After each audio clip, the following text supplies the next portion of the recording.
The first babies have been conceived by a robot. Parents are forced to be umpires at Little League games. And the Red Cross is asking video game players to stop committing war crimes. These are the weird stories for Thursday on Weird AF News, the only daily weird news podcast in the galaxy, and the only daily weird news podcast hosted by a comedian whose birthday is today. Ooh, it's my birthday show. I'm not going to do anything special for the birthday show. We're just going to do the show. Babies have been conceived with a sperm-injecting robot. Sheesh. Automation taking my job once again.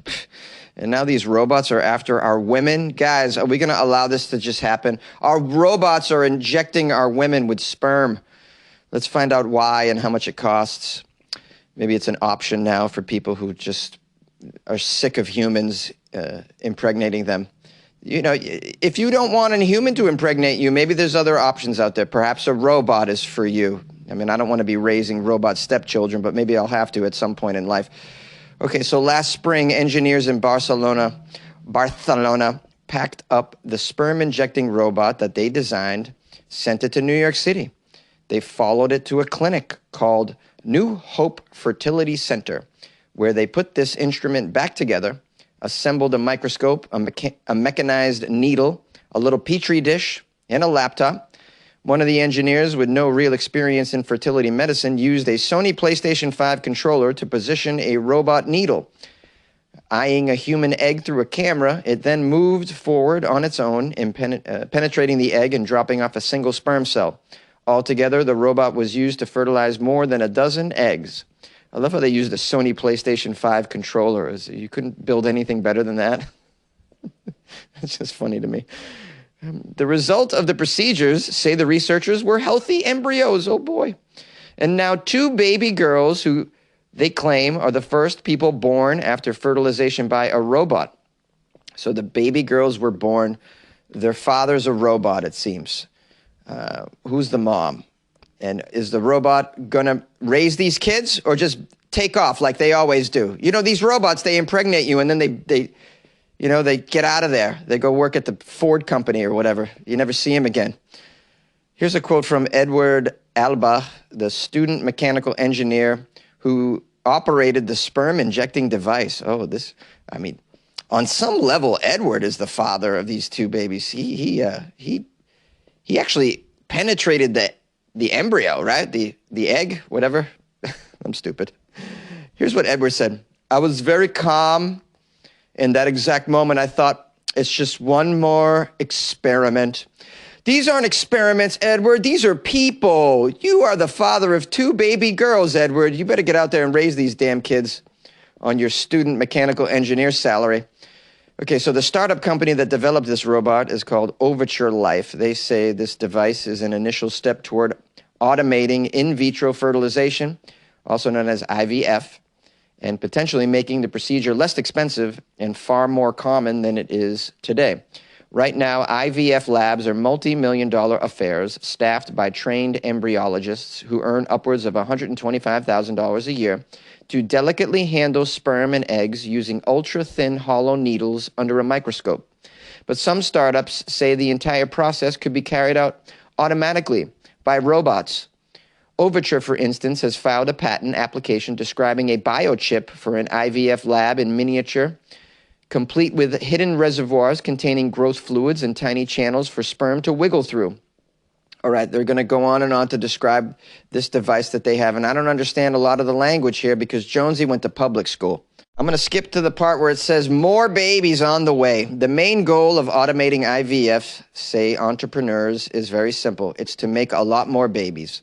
About 500,000 children are born through IVF globally each year, but most people who need help having kids don't have access to fertility medicine or can't really pay for it. So hopefully these robots make it cheaper and easier. And as you know, I've covered on this show many times, people think the earth is going to die or something because people aren't having babies. They think it's the end of the world. Apparently 8 billion isn't enough to keep it going. It's not enough to keep the lights on. We need 18 billion. So hopefully these robots will come and just add another 10 billion to the population 10 billion, half robot, half human, cyborgs, so that the Earth won't end. I assume it's going to end. Well, that's what they're saying if we don't just keep making people. Well, the robots, the sperminators are on the horizon, guys. It won't be uncommon for you to have a sperminator as a father. It also won't be uncommon for you to perhaps be a man sperm slave because, this robot didn't make the sperm. Someone else made the sperm and injected it into the robot. So I'd imagine there's just going to be these men all over stuck in these laboratories. They're forced to give their sperm to the robot army of sperminators. Oh, man, I'm very uncomfortable with the robots doing this stuff. I mean, can't we just have Nick Cannon impregnate everybody? I mean, he can do it. Yay! A town forces parents to be umpires at Little League games. It's springtime, everyone, and Little League baseball season is underway. For those of you unfamiliar with Little League, all the kids play Little League baseball over here. Not all the kids. I played Little League baseball, though, and I had a great time. I remember playing Little League baseball as early as 5 years old. I started with T-ball, where you hit the ball off the tee. The ball is stationary, and then you move up to the pitcher actually throwing it at you. I say all this for those of you who live in a different country and aren't familiar with Little League. So it's very popular here in the States. Every little town has a Little League, kids playing ball. Well, this town in New Jersey is introducing a new rule to crack down on the misbehavior of the parents at these games because the parents get very angry when their child or their child's team is losing. The parents were caught on camera in this town berating and screaming and swearing at the umpires at these youth games. So referees and umpires were very upset about it.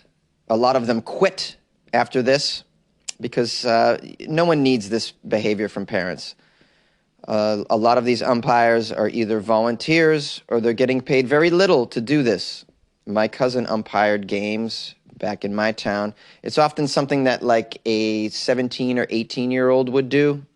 After years of playing Little League, you might then become an umpire or volunteer to be a referee at these games. And, you don't deserve to be screamed at by parents, that's for damn sure.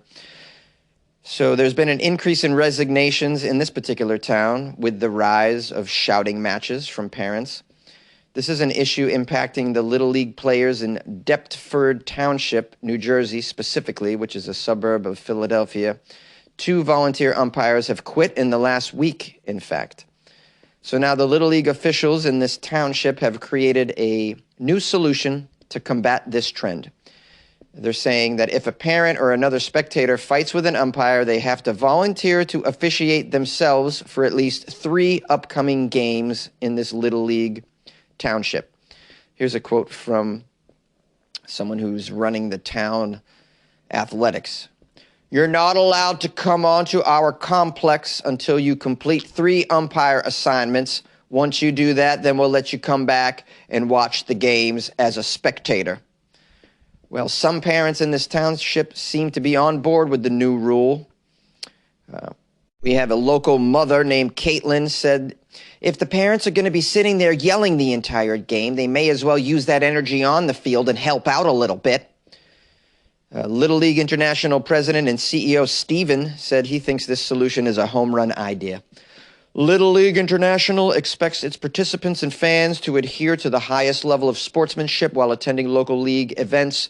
We applaud the volunteers at this township for coming up with a creative, fun solution to shine a light on the importance of treating everybody with respect on and off that Little League field. The local organizers say the point for all of this is for the parents to see what it's actually like to be on the field, umpiring, and how the job might not be as easy as it looks. So maybe you don't scream at an umpire that's 17 years old making $35 or nothing. I tell you, these parents they're sociopaths is what they are. I've seen some of these. I don't know if it's going to be any better if you put them on the field. They might just make calls for their own kid's team. Yeah, that's obviously a strike, Bob. Not my fault your loser kid can't swing the bat. I mean, you might get stuff like that. Although I'd imagine you can't allow the parents to umpire a game that their own child is participating in because that obviously would be biased, And who knows, maybe you might find a couple of competent parents who ordinarily would have never volunteered to do this, and maybe they're great at it, and now you have yourself some amazing umpires that come around and give a damn. I mean, I don't know, but I guess we'll see. This is an experiment that I think could be something we could watch and maybe put into effect all across the country, because something has to be done about these parents screaming at teenagers. It's just unacceptable. They even get into fistfights over Little League. These games are like, they don't even mean anything. It's just oh man, it's just infantilism, really. Would you like to easily create and distribute a podcast everywhere, even earn money all in one place for free? Well, try Spotify for Podcasters. Record and edit on your phone or computer. You can send it to Spotify and everywhere podcasts are heard. They even have video podcasting options as well. Spotify for Podcasters allows you to earn money with ads and subscriptions. Best of all, it's free. Try it. Download Spotify for Podcasters or go to spotify.com/podcasters to get started. And good luck with your podcast. Good luck with your life, man. The Red Cross is asking video game players to stop committing war crimes. A lot of popular video games are rooted in players picking up controllers and fighting in virtual wars, as you know. Well, not only does that describe every single Call of Duty game ever made, but its Battle Royale spin-off is quite literally called Warzone. Have you heard of Warzone? Well, with this in mind, you might think playing games like that without committing war crimes might be impossible. However, streamers have been working with the International Committee of the Red Cross to prove it could and should be done. You should play video games without committing war crimes, guys. I know it's fiction, but you should approach fiction with rules and ethical behaviors, apparently. That's what they're saying. Anyways, let's keep reading and decide for ourselves if this is a lost cause.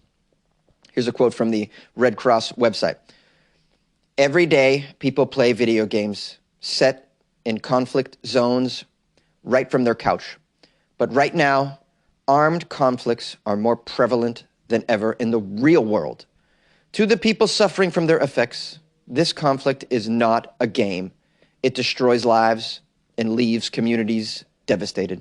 We're challenging you to play FPS by the real rules of war to show that that even in wars, everyone has rules. You should play by the rules, even though you're playing a war game. Well, at this point, you might be asking yourself, what exactly are the rules of war? And if it's really that hard to abide by them in games like Fortnite and Warzone and Call of Duty. Well, it says here there are 4 rules streamers have been trying to follow. Don't shoot downed or unresponsive enemies. Don't target nonviolent NPCs. Don't target civilian buildings. And use medical kits on everyone. Some of those rules may well be easier to follow than others, depending on the game that you're playing. Take targeting down enemies, for example. If playing squads in Fortnite, enemies drop to all fours as their health slowly depletes, giving teammates a chance to rescue them. According to the Red Cross rules of war, you will not be allowed to finish them off. You'll also not be allowed to leave a teammate who may well be holding you back to perish should they be downed. The rules of war dictate that you heal them, even if you think you stand a better chance at winning a crown without them. Now, these other rules, such as not picking on non-player characters who don't pick on you, we don't want to do that, guys. Also, avoiding damages to civilian buildings. You don't want to do that. I don't know how you ascertain what buildings are civilian buildings and what are not.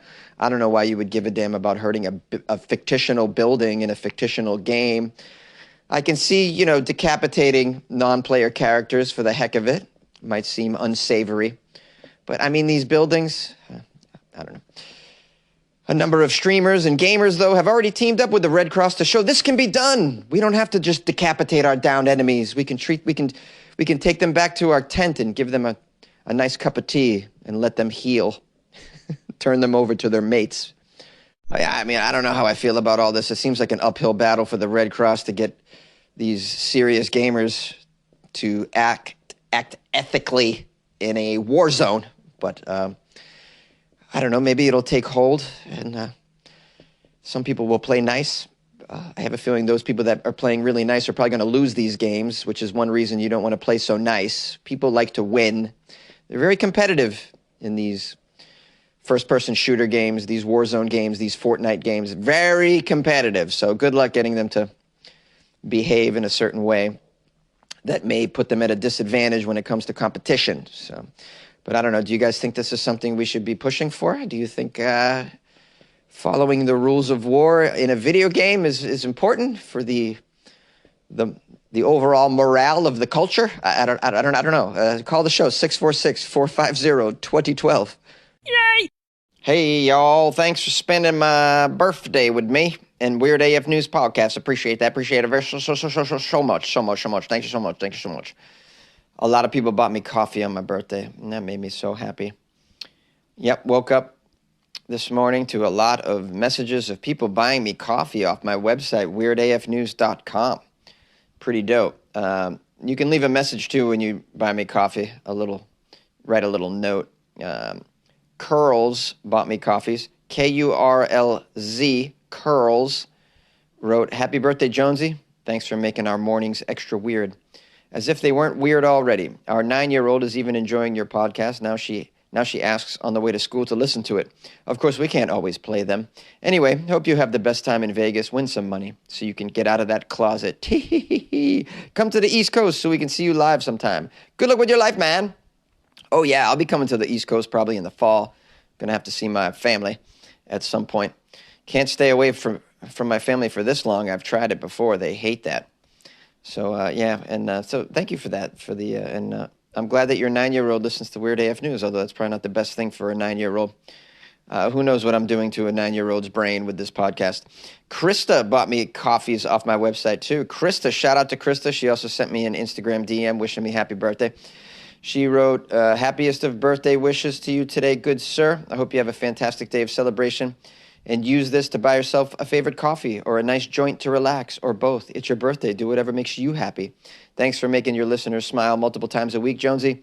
I'm certainly glad you've become part of my morning routine, and I appreciate all you do. Glad you were born and exist in my life, too. Happy birthday, dude. Cheers to your best year yet. Oh, thank you so much, Krista, and good luck with your life, Krista. Someone bought me a Starbucks credit for a Starbucks gift card from Alex Biddles, Biddles.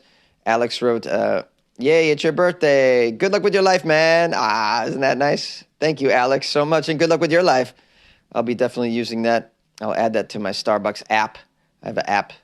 I don't really like to, not that I don't really like to, but I don't make an effort to buy coffee at Starbucks unless, of course, someone gives me a gift card. And then I use that shit up, man. I'll go there every day until it's done. Also, then someone anonymous bought me coffees off my website. It just says someone bought you coffees. So whoever someone is, they also wrote me, happy birthday, stay awesome. So we want to give thanks to someone. And you know what? You stay awesome, someone, whoever you are. Thank you so much for the birthday coffees. And then Kerry Didio, I think I said it right, bought me coffees. Kerry wrote, happy birthday, love your show. Come to Vegas sometime on the weekend, then my husband and I can go. We live 90 minutes away. Oh, all right, I'll let you know when I'm here on a weekend. My next trip out here will most definitely be a weekend. So yeah, I'll give you a heads up, Kerry. I'll need your email or something, though, if you could let me know what that is. I'll just keep you in the loop next time I'm in Vegas. I always announce the shows when I leave town anyway, so hopefully you'll be listening by then. Hopefully that'll be in the fall. I had a great time. I'm having a great time in Vegas. I went to the Mob Museum yesterday. If you haven't been to that, it's very weird and cool, man. It's right up my alley. Man, that thing is extensive. It's like 4 floors, man, and I spent an hour on the first floor, on the first top level, and then you go down. I spent an hour on the second level, and then I was like, oh my God, I have to go back to the hotel and do some work, so I couldn't stay. I needed 2 more hours in that hotel, man. There's so much to see. It's incredible. If you're ever in Vegas, I can't recommend the Mob Museum enough. It costs $30 is the lowest general admission, which is more than a lot of museums charge, but man, it's so worth it. It's so worth it. In the basement, there's a really cool speakeasy. Oh man, this place is really, really dope. I learned so much about, gangsterism in the U.S. and in other countries. And I learned a lot about the establishment of Las Vegas as well. So there's so much to learn. I love learning that stuff too. I'm a big fan of weird museums, and that I wouldn't say that museum is too weird. It's a little more mainstream, but it's awesome. Can't recommend it enough. If you're ever in Vegas, go to the Mob Museum. It's located near the Fremont District downtown, which is where I'm staying, so I could walk right to the Mob Museum. And today I plan on visiting the Neon Sign Museum because that looked weird too. And then hopefully I'll be able to get to a sports book for the NFL draft and watch some of that. I like NFL draft day. It's pretty exciting. I didn't plan to be in Vegas for the NFL draft. I've never been in Vegas for the NFL draft, but it just happens to be, day one is on my birthday today, so I'll probably check that out. It's kind of like a party. And then I got my last show is tonight at the Square Bar. Square Bar. It's over near the Strat in a sort of north area of the Strip. I guess they call that area South Downtown. So if you're there, hit me up and come out to a show. And anyways, having a great birthday. Appreciate all the birthday wishes that I got. I'm so grateful today. I was reminded how lucky I am to have so many supporters of the show, fans of the show, and who are consequently fans of me and really care about me and reached out to tell me so today. So it was very humbling, and I'm very grateful. And many more birthdays for me, for this guy right here. So thanks for making my birthday amazing, everybody. I really appreciate it. And if you'd like to send me some stories for tomorrow, it's Florida Friday, so we're only doing news from Florida. My email is funnyjones@gmail.com. So send me any links to Florida stories. Also, you can drop them in my DMs at Instagram @funnyjones as well. And if there's still time, if you want to get me a birthday coffee, just go to weirdafnews.com, click on the Buy Jonesy a Coffee, buy a coffee banner, or you can join the Patreon as well. You can do that on the website, or you can go to patreon.com/weirdafnews. I appreciate everyone, and we'll see you tomorrow for Florida Friday, baby. Oh, yeah.